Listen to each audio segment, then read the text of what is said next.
అన్న అందరికి నమస్తే. నా చిన్న బిజినెస్ లో ఈ రోజు డేట్ 12 స్టార్ట్ చేద్దాం. అన్న అందరికి నమస్తే.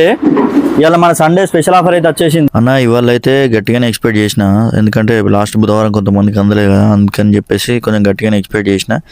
అనుకున్నట్టుగానే 12 నుంచి స్టార్ట్ అయింది గిరాకీ. 12 నుంచి 4 దాకా మస్తు ఉండింది. 4 నుంచి మళ్ళీ స్టాప్ అంటే ఒకళ్ళు వచ్చి అట్లా వచ్చారు. అట్లా 4 నుంచి 5:30 దాకా అట్లా ఉన్నది. మళ్ళీ 5:30 నుంచి మళ్ళీ పికప్ అందుకున్నది. 5:30 నుంచి 8 దాదాపు 8 7:58 దాకా సూపర్గా ఉండింది. ఇక కథం అప్పటికే ఆల్మోస్ట్ అయిపోయింది ఐటమ్. 8:30కి ఇట్లా షాప్ క్లోజ్ చేసినాం. ఇవాళ మనకు తెలిసిన అన్నలే బొచ్చడి మంది వచ్చారు. ఇవాళ కౌంటర్ సేల్స్ అయితే 10,800 రూపీస్ కౌంటర్ సేల్స్ అయింది. కానీ లాస్ట్ టైం కొన్ని ఇప్పటికీ ఒక 10 రూపీస్ చికెన్ రేట్ పెరుగుడు వల్ల మన ప్రాఫిట్ అంతగానే ఏం లేదు.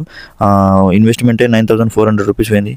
మన ప్రాఫిట్ వచ్చేసి 1,400 rupees. Thank you for supporting అన్న. Thank you. అయితే ఇన్స్టా చూసి వచ్చిండు. థ్యాంక్స్ అన్న. అన్న టేస్ట్ ఎట్లా అన్న? చాలా బాగుంది. ఓకే థ్యాంక్స్ అన్న. రాండి ఇట్లానే సపోర్ట్ చేయండి. Fast food centres NR colony.